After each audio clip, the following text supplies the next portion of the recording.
자, 이 시간 함께 보실 말씀은 디모데후서 1장 7절 한 구절을 보겠습니다. 디모데후서 1장 7절 말씀 한 구절을 보겠습니다.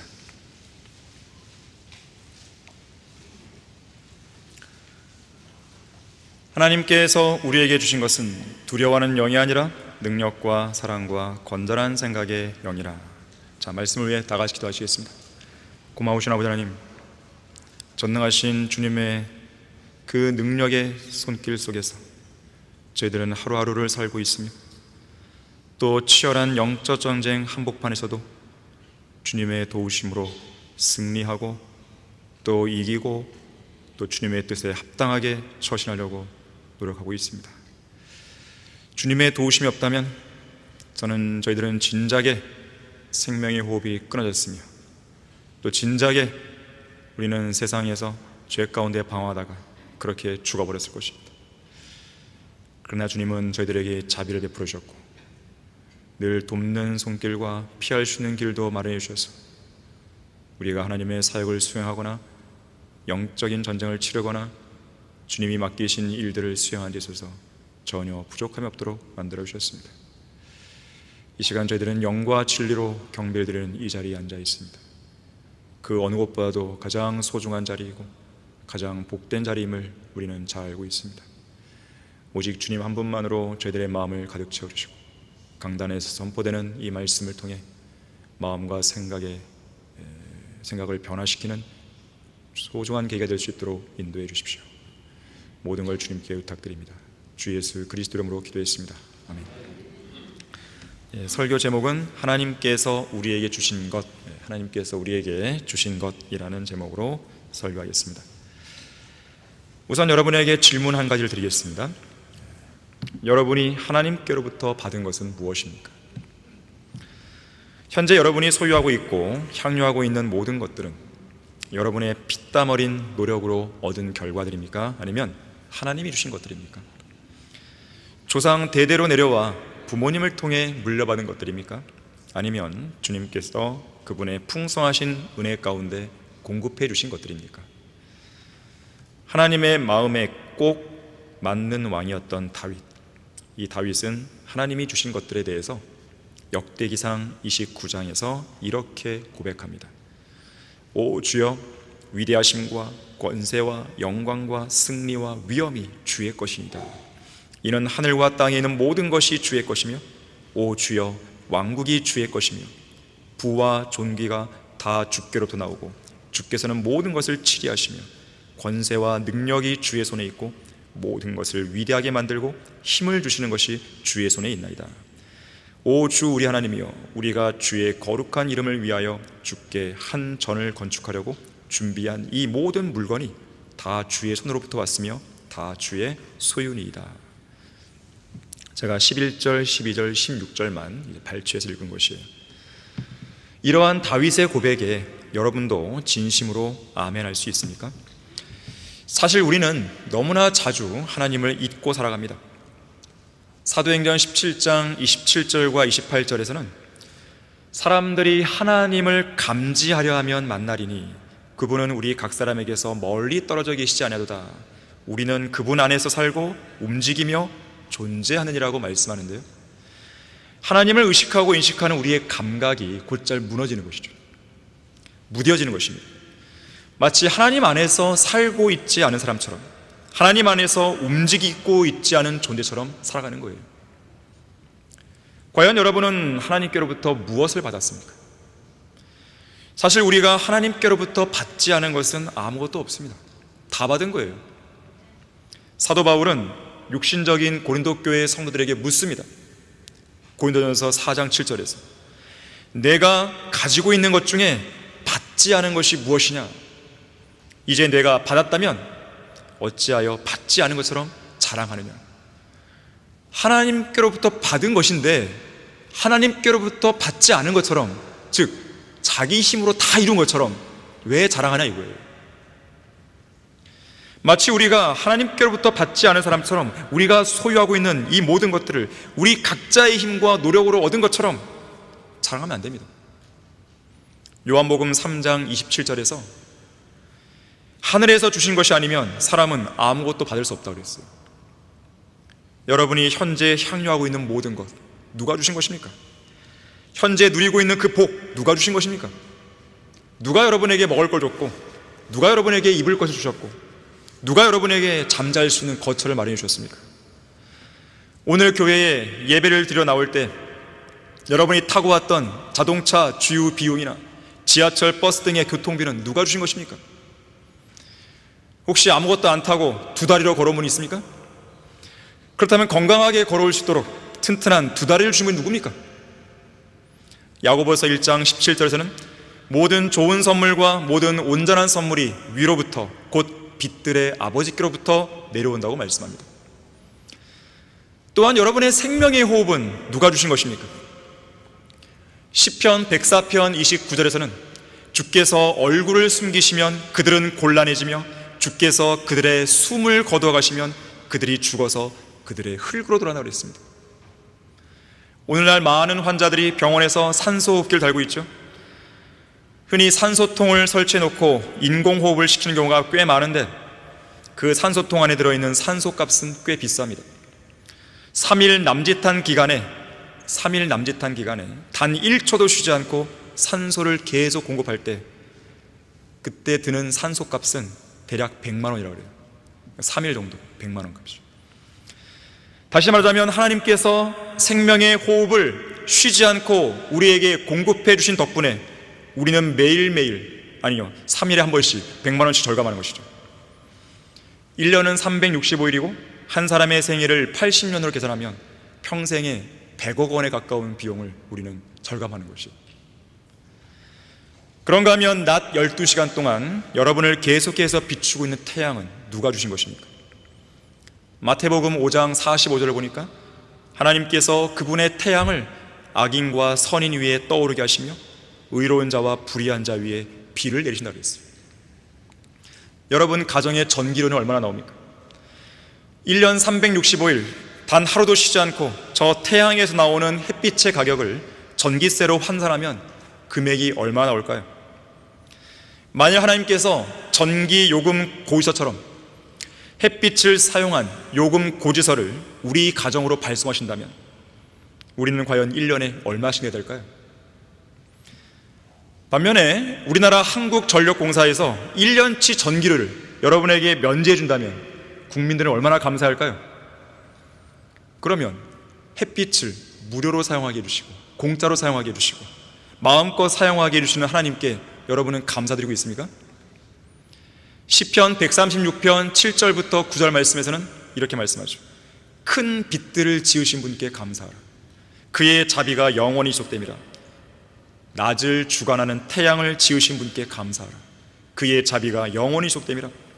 밤을 주관하는 달과 별들을 지으신 분께 감사하라고 말씀하고 있어요. 여러분은 여러분의 기도 속에서 저 태양을 주신 하나님께, 비를 내려주신 하나님께, 계절의 변화를 주신 하나님께 감사드리고 있습니까? 그뿐 아니라 우리가 받은 구원을 보십시오. 거듭남을 보십시오. 영원한 생명을 보십시오. 섭리로 보존된 말씀인 한글 킹제임스를 보십시오. 이보다 더 좋을 수 없는 성경 침례교회를 보십시오. 사역의 열매들을 보십시오. 기도의 응답들을 보십시오. 자, 그 어떤 것이라도 하나님께서 우리에게 허락하지 않았다면 우리는 이러한 것들을 향유할 수 없었을 것입니다. 우리가 현재 가지고 있는 모든 것은 하나님께서 주신 최상의 것들이라는 믿음이 여러분 안에 있어야 되는 것이에요. 우리 스스로의 힘으로 현재 가진 모든 것들을 이뤘다고 고백하는 순간 그 사람의 신앙에는 틈이 생깁니다. 모래성처럼 그 사람의 신앙은 무너지는 거예요. 하나님께서는 에베소서 1장 3절에서 그리스도 안에서 천상에 있는 모든 영적인 복으로 우리에게 복을 주셨다고 말씀하고 있습니다. 우리는 이미 하나님으로부터 많은 것들을 받은 거예요. 지금 돈을 말하는 게 아니에요. 집이나 무슨 땅을 말하는 게 아닙니다. 어떤 물질적을 말하는 게 아니에요. 천상에 있는 모든 영적인 복들이에요. 우리는 장차 저 하늘나라 갔을 때 천상에 있는 모든 복들을 지금보다 더 많이 향유하겠죠. 하지만 거기 하늘나라 가기에 앞서서 이미 하나님께서는 천상에 있는 복을 우리에게 주셨다고 말씀하는 거예요. 영적이라고 해서 영적인 복이라고 해서 실제적이지 않다? 그거는 말이 안 되는 것입니다. 영적인 복이라 할지라도 실제적인 것이에요. 이러한 복들은 물질적인 그 어떤 것과도 바꿀 수 없는 영원하고 실제적인 것들입니다. 예를 들면 이런 것이죠. 우리가 받은 영적인 복은 이런 것입니다. 예수 그리스도 안에서 보혈을 통해 구속받은 거죠. 하나님이 계획하신 신비들을 우리가 깨닫습니다. 예수님 안에서 영적인 유업을 받았죠. 그 유업의 보증을 위해 우리 안에 계신 성령께서 인을 치셨죠. 예수 그리스도를 통해 우리는 하나님의 자녀로 입양되었죠. 우리는 하나님을 아바 아버지로 부르잖아요. 하나님께서는 우리의 생애에서 모든 일이 합력하여 선을 이루게 하셨죠. 우리를 아들의 형상과 일치하게 하시려고 예정해 놓으셨죠. 하나님의 본성의 동참자가 되게 하셨죠. 흑암의 권세로부터 구해내셔서 하나님의 사랑하는 아들의 나라로 옮겨주셨죠. 무엇을 더 말해야겠습니까? 그래서 우리가 할 수 있는 유일한 고백은 고린도전서 15장 10절 이 고백밖에 없는 거예요. 하나님의 은혜로 지금의 내가 되었고 또 내게 주신 그분의 은혜가 헛되지 아니하여 그들 모두보다 내가 더 많이 수고하였으나 그것은 내가 아니요 나와 함께 하신 하나님의 은혜로다. 특별히 오늘 본문에서는 하나님께서 주신 네 가지에 대해 언급하고 있습니다. 이 네 가지를 보면서 우리는 교훈을 얻고자 하는 것이에요. 자, 하나님께서 우리에게 주신 것은 첫 번째로 두려워하는 영이 아닙니다. 히브리서 2장 14절 15절에서는요 예수 그리스도께서 이 땅에 육신을 입고 오셔서 십자가에서 피를 흘려 죽으신 그 목적이 죽음을 두려워함으로 평생을 노예로 속박되어 자들을 놓아주시기 위함이라고 말씀합니다. 우리는 과거에 죽음이 두려웠어요. 하지만 지금은 아니죠. 지금은 하나님께서 우리에게 주신 게 뭐예요? 두려워하는 영이 아니니까요. 그래서 우리는 죽음을 두려워하지 않습니다. 오히려 죽음 앞에 당당합니다. 죽음 앞에서 비굴한 모습을 보이거나 위축되지 않습니다. 불안에 떨며 괴로워하거나 조급해하거나 안절부절 못하지 않습니다. 죽음을 앞두는 상황에서 죽지 않으려고 발버둥치거나 울고불고하지 않습니다. 왜 그렇습니까? 하나님이 우리에게 주신 것은 두려워하는 영이 아니기 때문에 그래요. 심지어 백보라 심판도 그에 따른 지옥이나 영원한 불못의 형벌도 우리는 두려워하지 않습니다. 요한일서 4장 17절 18절에서는 이렇게 말씀하죠. 우리의 사랑이 온전해졌나니 이는 우리로 심판날에 담대함을 가지게 하는 것이라. 사랑 안에는 두려움이 없나니 온전한 사랑은 두려움을 쫓아낸다고 했습니다. 예수 그리스도의 사랑이 가득 부어져 있는 그리스도인들은 심판날과 연관된 두려움을 갖지 않습니다. 백보라 심판을 우리 두려워하지 않는 거예요. 또 로마서 8장 15절에 보니까요 너희는 두려워하는 종의 영을 받지 아니하였고 양자되는 영을 받았으므로 그에 따라 우리가 아바 아버지라 부르신다고 했어요. 그래서 하나님을 아버지라고 부르는 우리 성도들은 이방 신들이나 우상들을 두려워하지 않습니다. 징크스 같은 걸 두려워하지 않는 거예요. 가난을 두려워하지 않습니다. 질병, 태풍, 지진, 산불, 교육, 과학, 철학, 국가, 종교, 주변 환경 등도 두려워하지 않습니다. 또한 지위고하를 막론하고 어떤 사람도 우리는 두려워하지 않습니다. 물론 가끔씩 두려움이 엄습하죠. 우리 마음을 막 억누르려고 하죠. 그러나 하나님이 주시는 용기로 우리는 그러한 두려움을 극복하는 것입니다.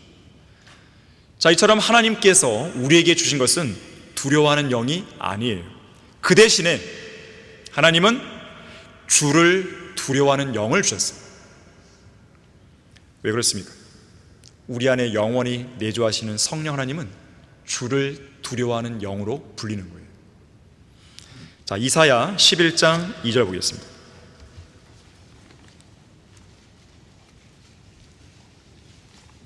이사야 11장 2절 보시면 성령 하나님이 어떤 영인지를 우리에게 보여줍니다. 주의 영이 그의 위에 머물리니 지혜와 명철의 영이요 계획과 능력의 영이며 지식과 주를 두려워하는 영이라 그랬습니다. 주의 영, 지혜의 영, 명철의 영, 계획의 영, 능력의 영, 지식의 영, 주를 두려워하는 영이신 분이 바로 성령 하나님이시죠.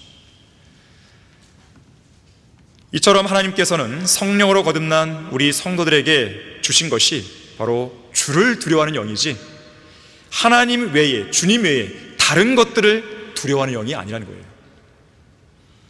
자, 그런가 하면 하나님께로부터 주를 두려워하는 영을 받은 성도는 그에 따른 복도 하나님이 주십니다. 주를 두려워하는 사람에게는 복이 있어요. 시편 112편 1절에 보니까 주를 두려워하는 사람에게 복을 준다고 말씀합니다. 특히 성경은 그 복에 대해 5가지를 얘기해요. 5가지. 첫 번째로, 하나님을 두려워하는 성도에게는 하나님의 자비를 베풀어 주세요. 하나님을 두려워하면 자비를 얻습니다. 시편 103편 17절에서 주의 자비는 그를 두려워하는 자들 위해 영원부터 영원까지 이른다고 말씀하는 거예요. 여러분이 하나님의 자비를 얻기로 한다면 하나님을 두려워하십시오. 우리가 하나님을 두려워하지 못할 이유가 없습니다. 이미 주를 두려워하는 영이 내 안에 계시기 때문에 하나님을 두려워할 수 있는 거예요. 인간을 위시해서 이 땅의 모든 피조물은 하나님의 자비하심이 없이는 단 한순간도 할 수 없습니다. 특히 하나님은 그분을 두려워하는 자들을 불쌍히 여기시고 기꺼이 받아주시는 거예요. 두 번째로, 하나님을 두려워하는 성도에게는 지혜를 주십니다. 잠언 9장 10절이죠. 주를 두려워하는 것이 지혜의 시작이라고 했어요. 이것이 바로 인간이 지혜를 얻을 수 있는 최고의 방법입니다. 인간이 직면한 모든 문제들에 대한 최선의 해결책은 하나님을 두려워하는 것에 있어요. 17세기 영국의 청교도 목사 토마스 왓슨은 이렇게 말합니다. 하나님께서 가장 아끼시고 가장 찾으시는 사람은 그의 주인이신 하나님의 이름을 높이고 하나님을 두려워하는 사람이다. 하나님은 그런 사람을 찾는 거예요. 이 땅에 하나님과 그분의 말씀을 두려워하는 사람들, 그러한 두려움 속에서 하나님의 명령에 순종하려는 성도들, 자, 그러한 사람들을 하나님은 찾고 계신 겁니다. 세 번째로, 시편 145편 19절에서는 하나님을 두려워하는 성도들에게 소원을 이루어주세요. 기도 응답이 된다는 거죠. 하나님을 두려워하면 하나님을 신뢰하잖아요. 하나님을 신뢰하면 모든 길에 안정을 찾을 수 있습니다. 여러분의 인생에 현재 어딘가에 뭔가 꼬인 게 있다, 문제가 안 풀린다, 그러면 가장 먼저 하나님을 두려워하고 신뢰하십시오. 그렇게 하는 순간 얽혀지고 엉켜진 그 실타래가 하나씩 풀립니다. 네 번째로, 잠언 10장 27절에 따르면 하나님을 두려워하는 성도로 하여금 오래 살게 하십니다. 하나님을 두려워하는 성도에게는 장수가 보장된 거예요. 그럼 반대로 하나님을 두려워하지 않으면 어떻게 될까요? 지금 당장 죽을 수 있는 거예요. 단명하는 것이죠. 그래서 하나님을 두려워하게 되면 보장된 인생을 살 수 있어요. 전능하신 하나님의 능력 안에서 지속적인 보호를 받을 수 있습니다. 마지막 5번째 받게 될 복은요, 잠언 14장 26절에서 견고한 신뢰를 주십니다. 하나님은 그분을 두려워하는 성도에게 견고한 신뢰를 주시는 거예요. 안전한 피난처가 제공된다는 뜻이죠. 든든한 반석이 제공되는 거예요. 우리를 지키시는 하나님께서 우리를 모든 악으로부터 보호하시는 겁니다. 5가지 복이에요. 그래서 잠언 28장 14절에서는 항상 두려워하는 자는 행복하다고 말합니다. 주님을 두려워하는 사람은 늘 행복한 거예요. 그게 불행한 게 아닙니다. 사람들은 하나님을 두려워하는 것을 불행하다고 생각하는데 그렇지가 않아요. 하나님을 두려워하면 항상 행복할 수가 있는 거예요. 주를 두려워하는 영을 받은 성도, 그래서 언제나 행복할 수 있습니다. 우리가 주님을 온전히 두려워할 수만 있다면 그 누가 우리에게 무슨 일을 한다 해도 두려워할 필요가 전혀 없는 거예요. 물론 우리는 하나님을 사랑해야 되죠. 그와 동시에 하나님을 두려워할 수 있어야 됩니다. 균형 감각이 필요합니다. 하나님께서 우리에게 주신 것은 두 번째로 능력의 영이에요. 아까 우리가 이사야 11장 2절 읽었을 때 성령 하나님은 능력의 영으로 불리는 것이죠. 현재 우리 안에는 이미 성령 하나님의 능력이 내재되어 있는 거예요. 에베소서 3장 20절에서도 우리 안에서 역사하시는 능력을 따라 우리가 구하는 것이나 생각하는 모든 것보다 훨씬 풍성하게 행하신다고 말씀하고 있습니다. 우리는 이와 같은 능력의 영으로 그리스도의 복음을 전해서 죄인들을 주님께로 이겨오죠. 이러한 능력의 영을 통해서 우리는 죄를 이기고 모든 영적 전쟁에서 승리하죠. 세상과 타협하지 않기 위해서는 능력의 영이 필요합니다. 경건의 능력은 바로 이 능력의 영을 통해 주어지는 것이에요. 마귀의 유혹을 이기고 반복되는 죄의 악순환의 고리를 끊는 능력, 자, 이것은 능력의 영으로부터 오는 것입니다. 믿음의 선한 싸움을 싸울 수 있는 능력, 거리에서 설교하고 구령할 수 있는 능력, 죄를 죄라고 부르짖고 악을 악이라고 부르짖을 수 있는 능력, 바로 우리 안에 계신 능력의 영으로부터 오는 것이에요. 능력의 영만 있으면 기도의 능력을 가질 수 있습니다. 능력의 영만 있으면 풍성한 열매를 우리 삶 속에서 맺을 수가 있는 것이에요. 바울은 골로새서 1장 29절에서 내 속에서 능력으로 역사하시는 그분의 역사를 따라 수고하며 그랬어요. 능력의 영이 있어야 어떤 것이 올바른 성경인지 올바르게 분별할 수 있겠죠. 능력의 영이 있어야 무엇이 진리이고 또 어떤 것이 진정한 하나님의 사역인지 분별할 수 있겠죠. 죄인들에게 지옥에 가지 말라고 담대하게 경고하려면 능력의 영이 필요하죠. 죄로부터 성별하고 세상을 사랑하지 말라는 설교를 할 수 있는 능력, 진리의 기치를 드높일 수 있는 능력, 역시나 능력의 영에서 나오는 거예요. 그래서 바울은 이렇게 고백한 겁니다. 내 말과 내 설교를 설득력 있는 인간의 지혜의 말로 하지 않고 성령과 능력을 나타냄으로 했다 그랬습니다.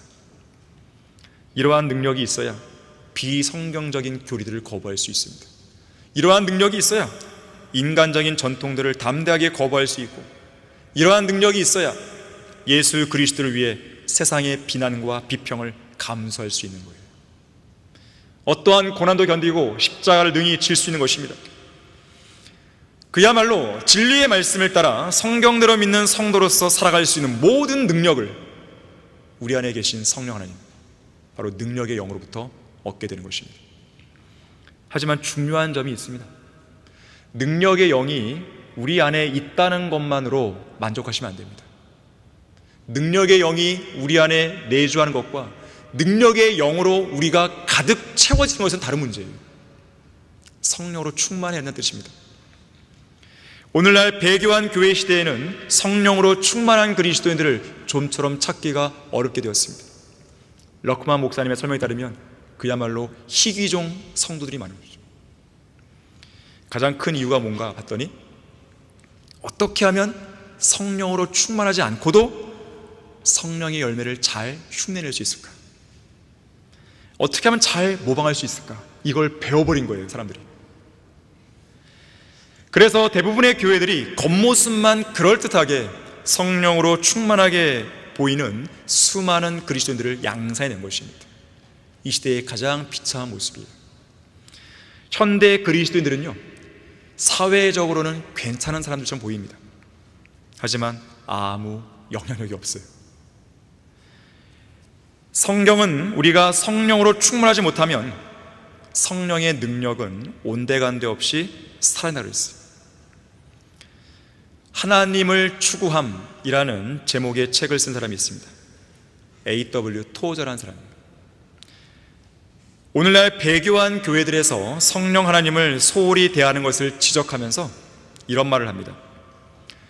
만약에 성경에 나오는 신약 지역교회 안에서 성령 하나님을 제외시켰다면 교회들이 했던 그 일들의 95%가 다 중단되었을 것이다 그랬어요. 자, 이것은 우리 교회도 마찬가지입니다, 여러분들. 우리 교회에서 수행하고 있는 이 많은 사역들은 성령 하나님의 능력으로 이루어진 것인데, 만약에 여기서 성령 하나님의 능력을 배제시키면요, 이 사역들은 진작에 무너졌을 것입니다. 처음 시작은 할지 몰라요. 하지만 곧 끝나버리는 것이에요. 왜 이성호 목사님께서 성경 보급이 매일같이 꾸준히 이루어진 것에 대해서 주시하셨는가? 왜 하나님의 사역이 중단되지 않고 계속 이어져 가는 것인가? 월간제가 나오고 개간제가 나오고 책들이 나오고 계속 구령하고 설교하고 왜 이런 것들이 계속 끊임없는 것인가? 왜 여기에 목사님은 주시하신 것인가? 하나님의 역사가 있기 때문에 그런 거예요. 그걸 통해 우리가 볼 수 있는 거 아니겠어요? 하나님의 사역은 그냥 한번 해보다가 마는 게 아닙니다. 그거는 인간적인 방법이 나왔기 때문에 그런 거예요. 그렇게 되는 거는. 자, 능력의 영으로 지속되는 사역들을 보시고 여러분이 판단하는 것이죠. 모든 나무는 열매를 보고 판단하는 겁니다. 여러분, 그 사람의 말로 판단하는 게 아니에요. 제가 오늘 얘기했지만 수술실에서 의사들이 마스크를 씁니다. 위생적으로 쓰겠죠. 하지만 그것보다 더 다른 내면의 의미가 있는 거예요. 입 닥치고 너의 수술로 보여달라는 거예요. 너가 정말로 유능한 의사인지 너가 하는 그 메스를 가지고 하는 수술로 보여달라는 거예요. 입 다물라는 거예요. 말을 길게 하는 사람은 문제가 있는 겁니다. 왜 말을 많이 하지 않았어요? 자기 열매는 뭐가 안 나오니까 말로 계속 뭔가를 가려고 하는 거예요. 그래서 제가 여러분들에게 말을 멈추라는 거예요. 영전쟁이 있을 때는 그냥 열매를 보면 그냥 드러나는 거예요. 그냥 굳이 말을 할 필요가 없어요. 자기가 정말 정당하면요, 이 징계가 부당하다면요, 가만히 있어도 나오는 거예요. 그냥 그걸 아셔야 돼요. 근데 뭐 하는 거 보세요. 계속 말을 퍼뜨리잖아요. 말을. 열매는 아무것도 없어요. 말만 나와요. 말만. 바로 거기서 진짜와 가짜가 구분되는 겁니다. 제가 여러분들에게 누누이 말씀드린 거예요. 올바른 분별을 갖기 위한 여러 가지 조건들과 방법들을 말씀드리는 것입니다. 그런데도 불구하고 여전히 물음표를 갖고 있는 사람이 있단 말이에요. 답답해요. 불쌍해요. 제가 볼 때는 불쌍해요. 속는 사람만 바보 되는 겁니다. 속는 사람만 손해보는 거예요. 미혹되지 말라 그랬어요. 미혹되지 말라. 그러니까 실족하는 일이 이 세상에 없을 수 없어요. 하지만 실족하게 하는 사람, 그리고 실족을 당하는 그 당사자만 손해를 보는 거예요. 왜 굳이 그런 짓을 하냐 이거예요. 자, 이 땅에서 지옥에 반드시 가는 사람이 있습니다. 그렇잖아요. 현실적으로 봤을 때. 하지만 내가 지옥 갈 필요는 없단 말이에요. 왜 굳이 지옥 가냐고요. 지옥 안 갈 방법이 있는데. 누군가는 지옥 갑니다. 누군가는 멸망합니다. 그러나 지옥 가야 할 그 당사자, 멸망할 당사자가 내가 될 필요는 없습니다. 이미 하나님은 그렇게 안 될 수 방법을 다 주신 거예요. 자, 우리는 구원받은 그리스도인으로서 우리가 믿는 하나님을 마치 죽은 하나님처럼 만들면 안 됩니다. 언제 그렇게 되는 것입니까? 능력의 영으로 살지 않을 때 그런 거예요. 우리가 능력의 영으로 살면 우리 안에 계신 그 하나님의 능력이 나타날 거 아니겠어요? 그럼 사람들이 볼 때 하나님은 살아계시구나 이럴 거 아니겠어요? 그런데 나 스스로 그 능력의 영을 질식시키게 되면 하나님은 죽은 하나님으로 사람들에게 보여주는 것이죠. 여러분들이 살아계신 하나님을 만날 수 있는 방법은 제가 말씀드렸어요. 말씀을 읽으세요. 살아있는 그 말씀에 역사하시는 살아계신 하나님을 경험해 보세요. 오늘 아침에도 여러분에게 말씀을 통해 말씀하시는 그 하나님을 만나세요. 두 번째, 기도하세요. 기도. 내 안에 계신 성령 하나님의 능력을 통해서 살아계신 하나님께 기도해 보세요. 살아계신 하나님이 움직이지 않겠습니까? 경험하게 하는 거예요. 세 번째, 그리스도의 십자가를 전파하세요. 그것이 우리에게 능력이라서 능력. 그리스도의 십자가를 전파하는 그 자리에서는 하나님의 능력이 나타납니다. 두 가지인데요. 하나는 그 십자가의 복음을 듣고 믿고 구원받은 죄인들이 구원받는 능력이죠. 두 번째는 복음을 전하는 이 당사자가 힘이 생깁니다. 평상시에 비리비리하게 살다가도 복음을 섰을 때 용사가 되는 거예요. 용사가. 세상적으로는 정말로 아무것도 아닌 것처럼 보이는 그 사람인데 복음을 전할 때는 사자가 되는 거예요. 왜 그럴까요? 그리스도의 복음이 능력이 있기 때문에 그런 겁니다. 이 세 가지를 한번 해보세요. 나는 하나님의 능력을 잘 모르겠습니다. 아니, 해보세요. 세 가지를 해보고 그래도 모르겠다, 그럼 그때 저한테 오세요. 따지러. 아마도 따지러 오기 전에 이미 능력을 경험했을 것이에요. 하나님께서 우리에게 주신 것은 세 번째, 사랑의 영입니다. 로마서 5장 5절에 보니까 우리에게 주신 성령에 의하여 하나님의 사랑이 우리 마음속에 부어지더라 했습니다. 성령을 통해서, 성령께서 우리 안에 들어오시는 순간 하나님의 사랑도 부어지는 거예요. 정말 대단한 것이에요. 이거는 엄청난 것이에요. 하나님의 사랑이 어떤 사랑이에요? 영원한 사랑입니다. 자신의 하나뿐인 아들을 내어주신 사랑이에요. 그 사랑이 우리 안에 부어진 것이에요. 이 말씀을 여러분은 곰곰이 묵상해야 됩니다. 특히나 저에게는 사랑이 없어요 라고 외치는 그런 사람들은 이 말씀을 곰곰이 묵상해야 됩니다. 우리 스스로는 누군가를 사랑할 수 없어요. 그게 인간의 본성입니다. 하지만 하나님의 본성에 동참한 그리스도인들 안에는 성령께서 계시기 때문에 그 누구라도 사랑할 수 있는 힘이 있는 거예요.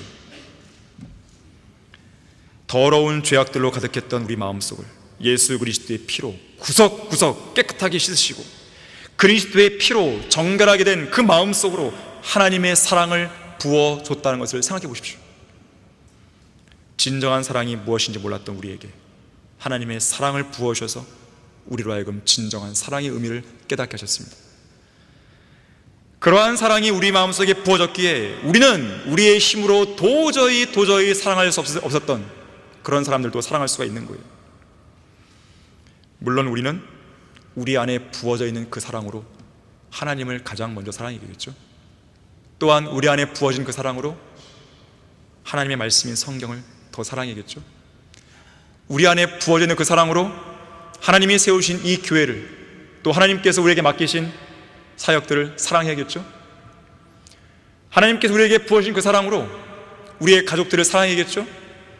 남편을 사랑하고 아내를 사랑하고 부모를 사랑하고 자녀들을 사랑하고 하나님께서 부어주신 그 사랑으로 옆에 있는 지체들을 사랑해야겠죠.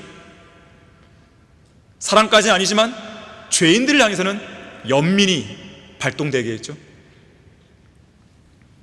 사랑의 영을 통해 하나님의 사랑이 우리 마음속에 부어졌기 때문에 우리 안에는 언제나 항상 그리스도의 사랑이 강권하고 있습니다. 사람들이 그걸 무시하고 살아서 그렇죠. 그리스도의 사랑은 강권하고 있는 거예요. 지금 그 사랑에 귀를 기울여보세요. 하나님의 그 사랑이 내 마음속에 강권하시는 그 하나님의 음성에 한번 귀를 기울여보세요. 너무나도 세상에 찌들어 있기 때문에 그 사랑의 목소리가 안 들리죠. 지금 너무나 세상에 파묻혀 살기 때문에, 너무나 세상의 성공을 위해서 그 성공 가도를 달리고 있기 때문에 내 안에서 강권하시는 그리스도의 사랑이 안 들리는 것이죠. 느껴지지가 않는 것이죠. 그 세상의 모든 걸 한번 다 내려놓고 조용히 골방을 찾아서 하나님의 임재를, 내 안에 계신 하나님의 그 손길을, 하나님의 그 사랑을 말씀과 기도를 통해 한번 느껴보십시오. 그게 필요한 겁니다. 자, 그러한 사랑이 우리 안에 있다면 우리는 그 사랑을 가지고 하나님을 섬겨야 돼요. 요나의 아들 시몬아, 내가 이 사람들보다 나를 더 사랑하느냐? 그 질문에 대해서 사도 베드로는 올바른 답변을 하게 되죠. 제가 사랑합니다. 주님도 그걸 아시지 않습니까? 사랑합니다. 그랬더니 주님께서 뭘 맡기셨어요? 양들을 먹이라고. 섬김이 섬김의 동기는 사랑이에요. 사랑. 하나님께서 우리에게 물으시는 거예요. 사랑하는 누구누구야, 너는 이 사람들보다 나를 더 사랑하느냐?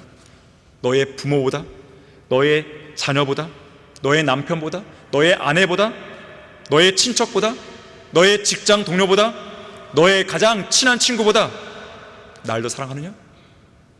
좀 더 확장해 보면요, 너가 가진 돈보다, 너의 직장보다, 너의 사업보다, 너가 딴 그 학위보다, 너가 가진 명예나 권력보다 나를 더 사랑하느냐? 이러한 질문은 우리의 양심을 계속 파고드는 것이죠. 자, 이러한 질문은 이렇게도 바꿔볼 수 있어요. 오직 나를 위해서라면, 주님을 위해서라면, 나를 위해서라면 너가 사랑하는 다른 사람들, 혹은 너가 사랑하는 다른 모든 것들을 포기할 수 있냐? 그 말이에요. 오직 나를 위해서라면 나 아닌 다른 사람들을 미워할 수 있겠어? 물으시는 거예요. 그래서 예수님은 누가복음 14장 26절에서 누구든지 자기 아버지나 어머니나 아내나 자식이나 형제나 자매나 정녕 자기 목숨까지도 미워하지 않은 채 내게로 오면 나의 제자가 될 수 없다 그랬어요. 물론 뭐 부모님을 미워하라 그런 뜻이 아니죠. 상대적인 거예요. 주님이시냐 아니면 부모님이냐 했을 때에 누굴 더 사랑하냐 이거예요. 자, 누굴 더 사랑하냐 했을 때에 결과적으로는 한쪽을 미워해야 한쪽을 사랑할 수 있는 거 아니겠어요? 자, 그런 상대적인 개념으로 지금 예수님은 말씀하시는 거예요. 하지만 하나님보다 그러한 사람들을 더 사랑하는 사람들은요, 내가 이 사람들보다 나를 더 사랑하냐는 주님의 질문 앞에 하염없이 눈물만 흘러내립니다. 왜 그럴까요? 그 눈물 속에는 주님 죄송합니다, 저는 제가 사랑하는 사람들을 결코 포기할 수가 없습니다, 이런 마음이 들어있기 때문에 그런 거예요. 초림 당시에 마지막 유월절 엿새 전에 예수님은 베다니에 있는 문둥병자 시몬의 집에서 저녁 식사를 하고 계셨죠. 그때 나사로의 누이 마리아가 값비싼 감송향유를 가지고 와서 예수님의 발에 붓습니다. 그리고 그녀의 머리카락으로 예수님의 발을 닦죠. 자, 그것은 예수님을 향한 마리아의 뜨거운 사랑과 온전한 헌신의 발로였습니다. 하지만 그 모습을 못마땅하게 여긴 유다 이스카리옷은 분노했죠. 그러면서 그녀를 향해 투덜댑니다. 어찌하여 이런 향유를 낭비하는가? 이것을 300데나리온 이상에 팔아서 가난한 사람들에게 줄 수도 있었을 텐데. 이 자리에 앉아있는 여러분들 향해서 세상은 묻는 거예요. 어찌하여 너희들은 시간을 낭비하고 있냐? 이 시간에 뭔가 사교성을 기르기 위해서, 사람들과의 관계를 형성시키기 위해서 낚시도 가고 등산도 가고 해야 되지 않겠어? 왜 너희들은 시간을 낭비하냐 이거예요. 킹제임스 성경 신학교에서 공부하는 학생들 향해서 너희들은 왜 시간을 낭비하냐 그러죠. 그 시간에 직장을 위해서 더 열심히 일하면 월급도 올라가고 관계도 좋아지고 승진도 하는데 너희들은 왜 시간을 낭비하는 거야? 이러는 것이죠. 하지만 우리는 답변할 수 있어야 되는 거예요. 나는 그러한 것들보다 하나님을 더 사랑해. 그렇기 때문에 주님을 위해서 내가 뭔가를 해야 돼. 그렇지 않으면 내 가슴이 터져버릴 것 같아. 그런 말을 할 수 있어야 되는 거예요. 꿀먹은 벙어리처럼 가만히 있는 게 아니죠. 적극적인 답변을 함으로써 여러분이 하나님을 향해 갖고 있는 그 사랑을 표출해야 되는 거예요. 주님께서는 사랑의 영으로 최선을 다해 주님을 섬긴 성도들에게 반드시 보상하십니다. 예수님은 요한복음 12장 26절에서 그분을 사랑함으로써 섬기는 성도들에게 대해서 이렇게 약속하셨어요. 누구나 나를 섬기면 아버지께서 그를 높이시리라. 최선을 다해 여러분은 주님을 섬기고 있습니까? 그렇다면 하나님은 반드시 그 사람을 높여주십니다. 어떻게 높여주실지 궁금합니까? 세 가지 방법이 있는데, 하나는 여러분이 어떤 유형의 대적들과 대면하더라도 하나님은 여러분을 보호하시고 여러분의 안위를 지켜주시는 거예요. 그러한 방법을 통해 여러분을 높이십니다. 두 번째는요, 지켜줄 뿐만 아니라 여러 가지 방법으로, 여러 가지 모양으로 적들에 대해서 승리하게 하시는 거예요. 근데 세 번째가 압권이에요. 그리스도의 심판석에서 하나님은 여러분을 높여주시는 거예요. 지난 2000년간의 교회 시대 동안에 구원받은 그 수많은 성도들 앞에서 여러분을 높여주시는 겁니다. 여러분, 우리 학교에 요즘에는 그런 게 없는데 예전에 이게 개근상 말고 뭐가 있어요? 우등상. 여러분은 우등상 한 번도 안 받으셨습니까? 사람들은 개근상도 만족하는데 우리는 개근상에 만족하면 안 됩니다. 구원은 다 받은 거잖아요. 우리가 그거에 만족하면 안 돼요. 우등상이 우등상. 그래서 다 많은 사람들이 개근상 받는 상황에서 어떤 학생이 우등상 받잖아요. 그러면 거기서 빛나잖아요. 그것도 빛나는 모습인데 하물며 그리스도의 심판석에서 어떤 성도가 하나님의 칭찬을 받아요. 이거는 뭐 이루 말할 수 없는 기쁨 아니겠습니까? 그뿐 아닙니다. 천년 왕국에서 모든 사람들 앞에서 여러분의 영광은 최고도로 달하는 것이죠. 성읍을 다스리는 사람들이 막 나오는 거예요. 물론 어떤 성도들은 잘 못 섬겨서 성읍이 없이, 어떤 성도의 성읍에 빌붙어 사는 사람이 있을 것이에요. 그뿐 아닙니다. 모든 구원받지 못한 자들까지 다 부활해서 하나님 앞에 서게 될 백보다 심판에서는 여러분의 영예는 절정을 이루는 것이죠. 우리는 그날을 기대하는 것이죠. 이 땅에서의 성공이 아니라 그리스도 심판석에서의 성공, 백보다 심판에서의 우리의 영예, 영원토록 빛날 우리의 영예, 거기에 우리는 초점을 둬야 되는 것이에요. 진심으로 사랑하는 하나님을 위해서 최선으로 섬긴 성도들은 저 영원 시대에 별들처럼 영원무토록 가장 아름답고 영광스럽게 빛나는 거예요. 자, 우리는 하나님의 천사들처럼 되는 거잖아요. 천사들은 별들로 묘사되잖아요. 여러분이 빛이 나는 거예요. 빛이. 지금은 이제 얼굴빛이 잘 안 나지만 그때가 되면 좀 빛이 막 나는 거예요, 정말. 그야말로. 자, 하나님께서 우리에게 주신 것은 네 번째, 마지막 네 번째로 건전한 생각의 영입니다. 건전한 생각은 어렵게 생각할 필요 없어요. 무엇이 진리고 무엇이 비진리인지 올바르게 분별할 수 있는 생각입니다. 옳고 그름을 아는 거예요. 이것이 건전한 생각이에요. 무엇이 선이고 무엇이 악인지 아는 거예요. 무엇을 내가 수용해야 되고 무엇을 내가 거절할 것인지 이걸 아는 거예요. 이게 바로 건전한 생각입니다. 또한 건전한 생각은 전능하신 하나님께 의탁하는 마음입니다. 하나님을 신뢰하는 마음이에요. 또한 화평 안에서 지켜지는 마음이에요. 이것이 건전한 생각이에요. 건전한 생각을 가진 사람은요, 쉽게 흔들리지 않습니다. 건전한 생각의 영을 가진 사람은 교만하지 않습니다. 건전한 생각의 영을 가진 사람은 지혜가 있어요.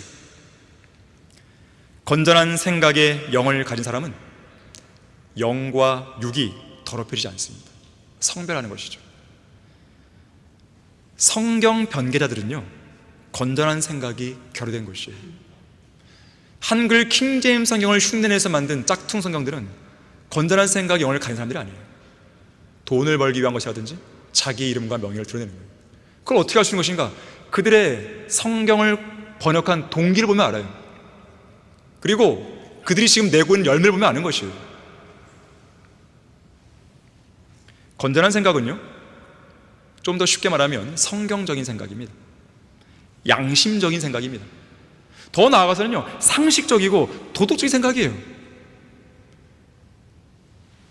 여러분이 성경적인 지식이 없을 때는요, 상식적으로도 그 상식을 발휘하세요. 최소한 그것만 발휘해도 무엇이 옳은지 그런지 압니다. 세상에도 상도가 있잖아요. 상도. 지켜야 선이자 선. 이러한 선을 그리스도인이 넘는다? 그들은 그리스도인이 아니에요. 그들은 그리스도인이 아니에요. 세상적인 상식에도 못 미치는 사람들입니다. 자, 구원받은 그리스도인은요, 건전한 생각의 영이 있는 것인데, 특히 이 건전한 생각은 예수 그리스도의 생각으로 정의가 되기도 합니다. 그리스도의 생각을 갖는 것이죠. 자, 우리 안에 예수님께서 영으로 들어와 계신 거 아니겠어요? 자, 그렇기 때문에 건전한 생각의 영은 곧 예수 그리스도의 생각의 영으로 볼 수 있는 것이죠. 그래서 그리스도인들은 그리스도의 생각을 가지고 말하고 판단하고 행동해야 됩니다. 그리스도인은 주님께서 보시는 대로 봐야 돼요. 주님께서 생각하는 대로 생각해야 돼요. 제멋대로가 아닙니다. 구원받기 이전에 세상적인 생각과 안목, 가치관 다 버려야 됩니다. A.W. 토저는 이렇게 말했어요. 예수 그리스도께서 사랑하시는 것을 사랑하고, 예수님께서 미워하시는 것을 미워하며, 주님께서 귀하게 여기시는 것을 귀하게 여기는 사람, 자신의 지성까지도 그리스도께 굴복시키는 사람, 그 사람이 바로 영적인 사람이다 그랬습니다. 그리스도인이라면 과연 예수님이 무엇을 사랑하셨고 무엇을 미워하셨는가를 성경을 통해 깨달아야 됩니다. 어떤 것을 소중히 여기셨고 어떤 것에 대해 가치를 두셨는지를 자세히 알아서 그리스도의 마음과 생각을 본받아야 됩니다. 또 어떤 일에 기뻐하셨고 또 어떤 일에 분노하셨는가를 깨달음으로써 주님이 기뻐하시는 일들에 함께 기뻐하고 주님이 분노하시는 일에 함께 분노해야 됩니다. 가만히 있으면 안 되는 거예요. 아니, 그리스도의 생각의 영이 내 안에 있는데 어떻게 불의를 보고 가만히 있냐 이거예요. 주님께서 분노를 펼쳐하시는데 어떻게 그걸 꾹꾹 누르고 가만히 있냐 이거예요. 하지만 오늘날 대부분의 그리스도인들은요, 그리스도의 생각은 갖고 있는데 그리스도의 생각을 적극적으로 사용해서 그리스도의 생각대로 실제로 생각하거나 행동하지 않는 거예요. 이게 문제죠. 동상이몽하는 그리스도인들이 많습니다. 마음과 생각을 새롭게 함으로써 변화를 받지 못한 게 가장 큰 이유죠. 자, 그러한 성도는 그리스도의 생각을 머릿속으로 상상만 할 뿐 행동으로 옮기지 않습니다. 그러나 그리스도인은 구원받고 생각할 수 있는 이 두뇌를 받은 사람이 아니고 마음과 생각이 회복된 사람이죠. 하나님의 본성에 동참하는 새로운 피조물임을 기억해야 됩니다. 하나님의 본성에 순응해서 그리스도의 생각을 실행으로 옮김으로써 하나님의 선하시고 기뻐하시고 온전하신 뜻이 무엇인지 여러분의 행동으로 입증해 보여야 되는 것이에요. 우리 모두가 그리스도의 생각을 갖고 그 생각대로 행동할 수 있게 해달라고 기도하지 않으면 안 되는 것입니다. 자, 결론을 맺겠습니다. 자, 오늘 우리는 하나님께서 주신 네 가지에 대해 살펴봤어요. 하나님께서 인간에게 주신 선물들은 이 네 가지 외에도 많은 거죠. 특히나 예수 그리스도와 성령님을 제외하고 가장 위대한 선물은 올바르게 보존된 한글 킹제임스 성경입니다. 이 외에도 선물들이 많습니다. 인간이 자기가 행한 수고의 유익을 누리는 것, 내가 열심히 일했어요, 그 일한 대가를 누리는 것, 이것도 하나님의 선물이에요. 전도서 5장 19절이죠. 하나님께서는 또한 모든 사람에게 재산과 부요를 주셨으며 능력을 주시어 먹게 하시고 그의 몫을 갖게 하시고 그의 수고 가운데 즐거워하게 하셨으니 이것이 하나님의 선물이라. 자, 그래서 세상 사람들도 열심히 일하면 그 대가를 누리는 거예요. 그건 나쁜 게 아닙니다. 근데 중요한 게 뭡니까? 거기뿐이라는 거예요. 거기뿐이라는 거예요. 거기는. 그러면 죽은 이후에는 어떻게 할 거냐고요. 자, 세상 사람들은 세상에서 열심히 일해서 세상에서 즐길 수 있는 그것만 그들은 누리는 겁니다. 우리는 그러면 안 된다는 것이죠. 이 땅에서 열심히 사는 것 열심히 하셔야 돼요. 열심히 공부해 대학 가시고 대학에서 열심히 공부하시고 또 열심히 노력해서 좋은 직장 들어가시고 또 거기에서 열심히 일해갖고 인정도 받으세요. 그걸 하지 말라는 게 아닙니다. 그러나 하나님이 주신 것들에 대해서 늘 기억하라는 거예요. 주님을 위해서 시간을 떼서 쓰라는 것이죠. 왜 그럴까요? 이 땅에서의 삶이 전부가 아니기 때문에. 우리는 이 땅의 삶보다 이후의 삶이 더 중요한 거예요. 그게 더 길어요. 영원이니까. 그 대비를 하라는 거예요. 또한 우리가 받은 믿음, 이것도 선물이죠. 구약시대에는 믿음이 선물이 아닙니다. 자기 믿음이 필요합니다. 하지만 신약시대에는 믿음이 선물로 주어진 거예요. 너희가 믿음으로 말미암아 은혜로 구원을 받았으니 이것은 너에게 난 것이 아니요 하나님의 선물이라. 바로 믿음이에요. 자, 믿음이 선물이기 때문에 믿음을 통해 받은 구원도 선물이죠. 영원한 생명 선물이죠. 생수, 생명의 물 선물이죠. 또한 우리가 구원받았을 때 우리를 인치시고 우리 안에 영원히 내주하시는 성령 하나님 역시 선물입니다. 사도행전 10장 45절에 따르면 성령의 선물 그랬어요. 성령의 선물. 뿐만 아니라 하나님의 의, 우리가 받은 하나님의 의 선물이죠. 지혜 선물이죠. 재능, 은사 하나님이 주시는 선물입니다. 우리에게 주어지는 시간 하나님의 선물이에요. 장차 우리가 휴가 될 때 입게 될 구속받을 몸 선물이죠. 하늘에 있는 영원한 집 새 예루살렘 선물이죠. 3,500억 원을 호가하는 베르사유 궁전 양식으로 지어진 저택이라 해도 좀과 녹이 해쳐서 결국 허물어지고 말 것입니다. 하지만 우리가 장차 영원 시대에 살게 될 그 집은 그럴 염려가 없어요. 낮과 밤의 구분이 없고 그야말로 휘황찬란한 황금 보석으로 꾸며진 영원한 집이죠. 그렇게 본다면 우리는 이 세상에서 남부러울 것 없는 가장 풍성한 선물을 누리는 진정한 부자들인 것이죠. 여러분은 우리가 이미 받은 선물뿐 아니라 앞으로 우리가 받게 될 선물들로 인해서 하나님께 감사를 드리고 있습니까? 아니면 이러한 선물들은 남들도 다 받는 선물이라고 생각한 나머지 감사하기는커녕 에이, 마땅히 받아야 할 거 아니에요? 라고 생각하고 있습니까? 혹은 이런 선물에 대해서 아예 관심조차 없는 건 아닙니까? 오직 돈과 명성, 세상에서 추구하는 정욕만 마음속에 꽉 차 있어서 하나님이 주신 좋고 온전한 선물은 안중에도 없는 것입니까? 바울은 고린도후서 9장 15절에서 이렇게 고백합니다.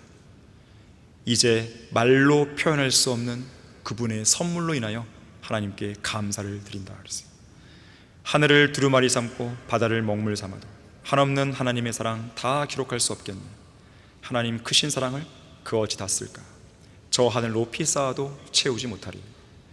어떤 말로 형용할 수 없는 하나님의 풍성한 선물을 우리가 받았다는 이 사실, 이것을 한시도 잊지 않고 늘 감사하는 여러분이 되길 바라겠습니다. 기도하겠습니다. 고마우신 아버지 하나님, 하나님께서 우리에게 주신 것은 너무나도 많습니다. 그에 비해서 우리의 감사는 너무나 초라합니다. 그것은 잘못된 모습입니다. 우리의 감사는 지금부터라도 다시 시작되어야 됩니다. 우리의 기도 가운데서, 우리의 생활 가운데서 하나님께서 우리에게 주신 것들에 대해서 계속해서 감사하고 또 감사하고 해야 되는 것입니다. 그렇게 한다 해도 사실상은 시간이 부족한 것입니다. 우리는 종종 하나님이 주신 것들에 대해서 잊고 살고 있습니다. 특히 우리는 두려워한 영을 받은 것이 아닌데 많은 것들을 두려워하고 있습니다. 능력과 사랑과 건전한 생각의 영을 주셨는데 우리는 그것을 활용하지 못하고 있습니다. 하지만 오늘 설교를 들은 우리 성도들은 오늘을 기점으로 이제 변화되어야 됩니다. 세상이나 죽음이나 사람들을 두려워하지 않고 오직 주님만을 두려워하는 성도로 변모되게 해주십시오. 우리 안에 있는 능력과 사랑과 건전한 생각의 영을 잘 활용해서 영적 전쟁에서 승리하고 주님을 섬기는 데 있어서 많은 열매를 낼 수 있도록 도와주십시오. 주 예수 그리스도 이름으로 기도했습니다.